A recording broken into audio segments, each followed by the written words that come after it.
10:17 is the time. Well, a couple of recent developments in the Clayton Miller case. He's the 17-year-old New Waterford teen who died under mysterious circumstances in 1990. His parents believe that New Waterford police had a hand in the death, and they've been seeking answers ever since. Justice Minister Mark Fury, citing a conflict of interest, has now handed over any matters pertaining to the case to fellow Cabinet Minister Lena Diab. And this week, the interim leader of the province's PC party, Carla McFarlane, said if she was Justice Minister, she'd reopen the case. Lawyer Ray Wagner represents the Millers, and we've got him with us on the phone here this morning. Ray, good morning to you.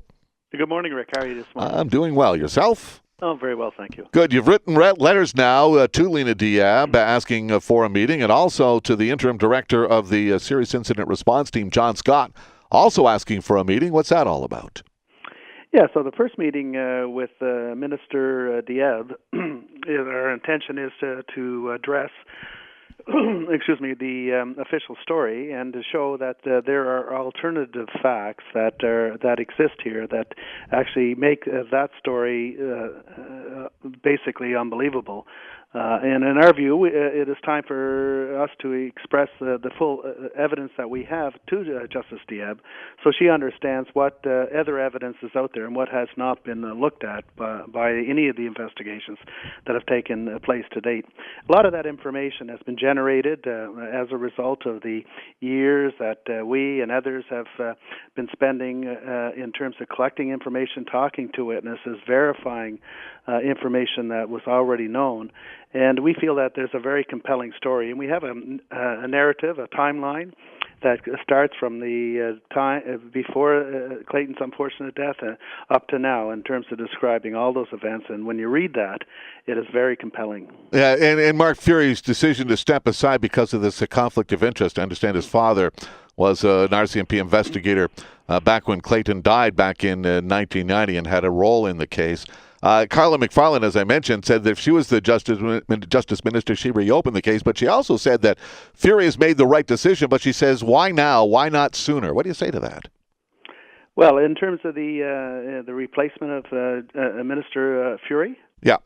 Yeah, so we have been, through the media and through also some communication with our petition, which was accompanied a letter, we have been requesting a meeting with the minister since the time that Brian MacDonald gave his statement, and we've been looking for a communication, an opportunity to sit down and to express what we know had happened with respect to Clayton Miller, and also to express what the serious questions we have, of which nobody's been able to answer yet. It's certainly, I think the heat is picking up with respect to the information about the search that took place that found no body. The fact that we're actually doing some forensic work on our own, it is costly, but we have some experts around the world that are looking at some of the forensic information.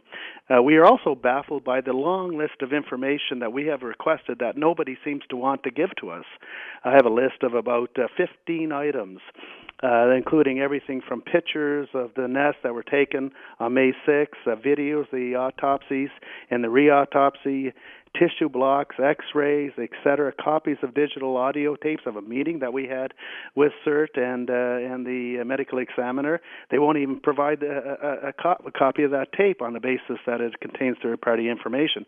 But we were there and we heard it all, so I don't know what the problem is of getting us tapes.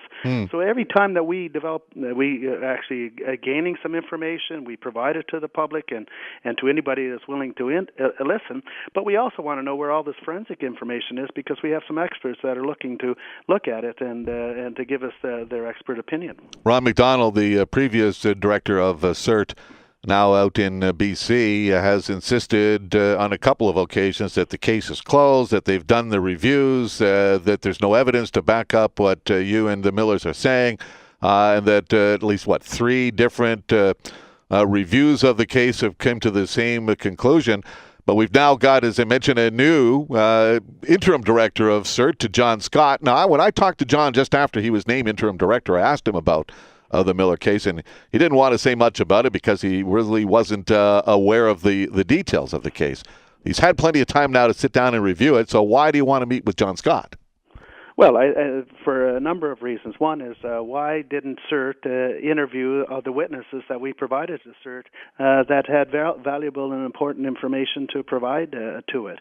We want to know exactly what information CERT was relying upon to say that Brian McDonald, for instance, the head of the search and rescue that took place, or the search that was and rescue that took place on May 5th, the Saturday, why they basically say that he's somehow senile and he's a senior and therefore doesn't know what he's talking about.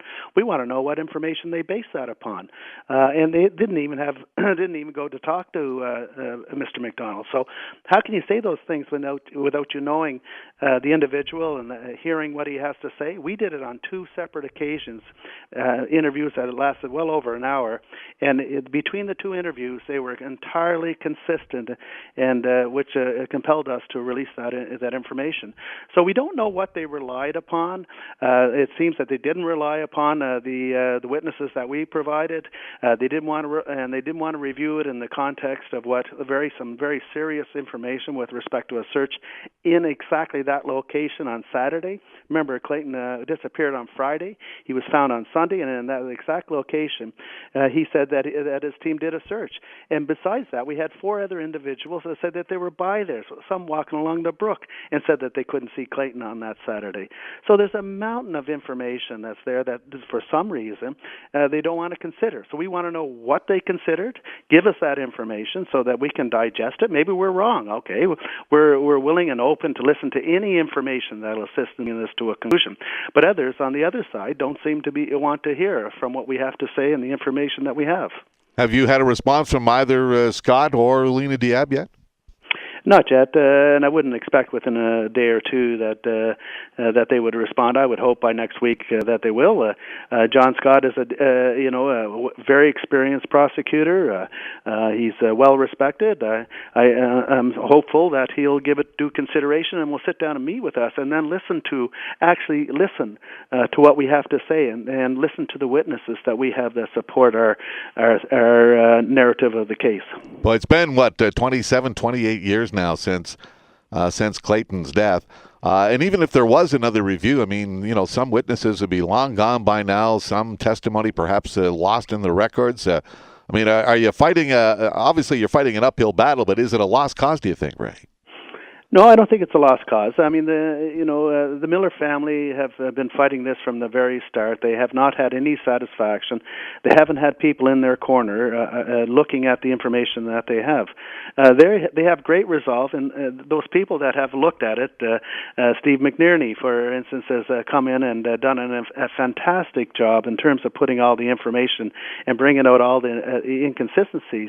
A lot of that information is still available, but also part of all of this is that why is there some sort of apparent institutional desire to support a factual situation that is being presented as the official one, which has so many inconsistencies in it, and so I think that we can challenge that institutional bias. We can also provide still the young people. Remember, these were young people at the time; they were in their teens in 1990, so many of them are still around. And in fact, a lot of the other witnesses that we know of are around. Unfortunately, many have died too. Do you think that Lena Diab have an open mind here, and how much significance do you put into her taking over this case? Well, I think the government is saying, look, there's an obvious conflict of interest with Mark Fury, and the fact that he did not want to meet with us was troubling. But the government has taken the right course in appointing somebody who does not have any ties to the case. Ms. Diab, Minister Diab, is a fine individual, and hopeful that she'll talk to us. I can't understand why they wouldn't talk to us and why they wouldn't want to see what we have to say and the material that we have that presents this compelling narrative. Well, let's hope they're willing to listen. And Ray Wagner, thank you for your time here this morning. Appreciate it. You're welcome, Rick, and always a pleasure to talk. Have a great day, sir. You too. Bye-bye. Halifax lawyer Ray Wagner, who represents Maureen and Gervais Miller, the parents of Clayton Miller, the young teen who died back in 1990 at the age of 17 after a police raid on a teenage drinking party in New Waterford. And again, Clayton's death under very mysterious circumstances, and his parents continue to press for what they say is the truth behind his death, and they're convinced that the New Waterford police of the day played a role. 10:28 is our time right now. We're going to break here for a news update coming up in just a couple of moments.